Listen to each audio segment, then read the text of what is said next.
পঙ্কি মোর দেখা দিয়া পঙ্কি প্রাণ রাখ মোরে ময়ূর পঙ্কি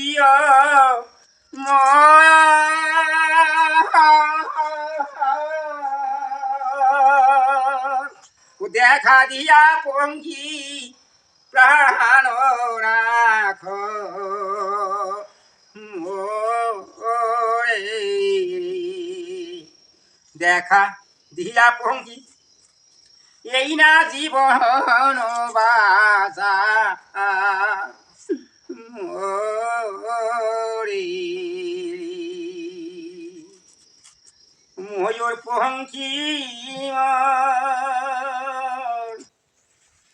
আমি একটা কথা বলবো।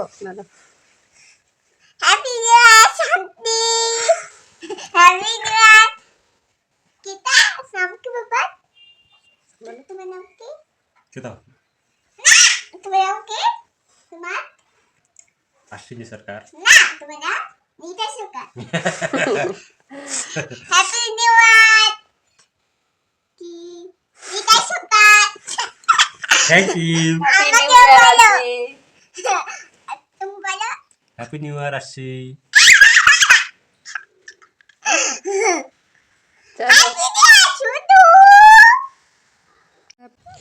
হ্যাপি নিউ ইয়ার বন্ধুরা, তোমরা সব কেমন আছো? আশা করি সকলে ভালো আছো। নতুন বছরের অনেক অনেক শুভেচ্ছা রইল। সবাই অনেক আনন্দে মজা করে এই বছরটা 2025 সালটা কাটাও, এটাই কামনা করি। আর এখন আমরা বেরিয়েছি একটু রাস্তায় শনি মন্দিরে যাব প্রণাম করতে। তো আমরা যে কোনো পূজার মানে পূজা টুজা বলো সকাল ওই দিন প্রতিদিন যাই না, যেদিন কোনো কিছু থাকে সেই দিন আমরা সকালে গিয়ে মন্দিরে প্রণাম করে আসি। তো আজকেও যাচ্ছি, যেহেতু বছরের প্রথম দিন, তো ঠাকুরের আশীর্বাদ ছাড়া তো জীবনযাপন চলে না। তাই এখন আসলাম একটু মন্দিরে প্রণাম করতে। এদিকে দেখো আরশির বাবা আর আরশি এখন ঠাকুর প্রণাম করবে, আমি পরে করব যেহেতু আমি ক্যামেরাম্যান। তো এখন ওরা প্রণাম করেছে, তো চলো প্রণাম টনাম করে এখন একটু রাস্তা দিয়ে হাঁটছি। তো আরশির বাবা বললো চলো একটু আগাই, তো একটু গেলাম। এখন আরশি যাওয়ার সময় হেঁটে হেঁটে গিয়েছে, কিন্তু এখন আর হাঁটবে না, তো ওর বাবার কোলে উঠে গেল। ও হাঁটাহাঁটিটা খুব কম পছন্দ করে, মানে বাড়িতে সারাদিনই হাঁটাহাঁটি করে, কিন্তু কোথাও গেলে ও কোলে থেকে নামতে চায় না। তাই আমি আমার কোলে উঠতে চেয়েছিল, আমি বললাম আমি এখন কোলে নেব না। তো এখন ওর বাবা নিয়েছে, তো চলো বাড়ি যাই, বাড়ি গিয়ে কথা বলবো। চলে এলাম বাড়িতে। বাড়িতে এসেই দেখো আগুন জ্বালিয়ে দিই, গন্ধটা আমার কীরকম লাগে সহ্য হয় না। তাই আশি বাবা খাসি আনতে চেয়েছিল, কিন্তু আমি দিইনি। আমি বলছি আমাকে পোলট্রি এনে দাও, ওটাই আমি ভালো করে খাবো। তো দেখো এখানে পোলট্রি নিয়ে এসেছে।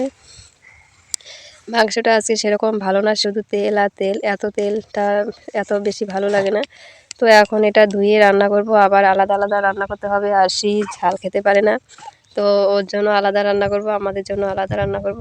তো সকালে চা খেয়েছি, ভাত খাওয়া হয়নি, মাংস আনবে বলছে, তাই আর রান্নাটা করিনি। তো এখন রান্নাটা করব, নিয়ে ভাত বসিয়ে দিয়েছি। তো ভাতটা হয়ে গেলে এখন মাংসটা ধুয়ে রান্না বসাতেই হবে, কারণ আরশিও সকালে চা খেয়েছে, ভাত খায়নি। তো চলো ধুয়ে নিয়ে আসি। চলে এলাম কলের পাড়ে। দেখো মাংসটা, এতটুকু মাংস আমাদের তিনজনের হয়ে যাবে। তো আমার ভাসুরের ছেলেকে বলেছি খেতে, তো ও খাবে। তো দেখো এখন ধুয়ে নিচ্ছি। আরশিকে বললাম ক্যামেরাটা ধর, ও ধরবে না, তো আমি নিজেই ধরছি। তো কী করা যাবে, কাকে বলবো ধরার জন্য, নিজেই করতে হবে। তো চলো মাংসটা ধুয়ে নিই, তারপরে তোমাদের সঙ্গে আবারও কথা বলছি। চলো এখানে দেখো আমি আরশিটা এক্সট্রা রান্না করে নিচ্ছি, ও লঙ্কা খাবে না। আর এখানে মাংস আমাদেরটা রয়েছে, আর টমেটো নিয়ে এসেছে। আর দেখো মশলা করছি, আমার মিক্সচার নেই, তাই শিলনোড়াতেই বেটে নিই। তো এখন আমাদেরটাও বসিয়ে দিয়েছি, দেখো লাল লাল হয়েছে, আজকে শুকনো লঙ্কা দিয়েছি তাই লাল লাল দেখা যাচ্ছে। চলো রান্নাটা করি, তারপরে তোমাদের সঙ্গে আবার কথা বলবো। ব্লেড দিয়ে আসি, নখ কেটে দেবো, কারণ কালকে স্কুল খুলে যাবে। তো কালকে আর কখন কাটার সময় হবে না, ঠান্ডার দিন, তাই আজকে কেটে দিয়ে দিচ্ছি। কাল খাওয়া দাওয়া করে এখন আসলাম মাঠে, আশি বাবা খেতে ওষুধ দিচ্ছে, আর আমি ওর নখগুলো কেটে দিই। 2 সপ্তাহ মতো স্কুল বন্ধ ছিল, তো আর নখ কাটা হয়নি। স্কুল থাকলে সপ্তাহে সপ্তাহে কাটা হয়, স্কুল ছিল না, কাটতেও দেয়নি, বলে স্কুল বন্ধ, আজকে কেটে দিচ্ছি। দেখছিস কত বড় বড় নখ হলো। হুম,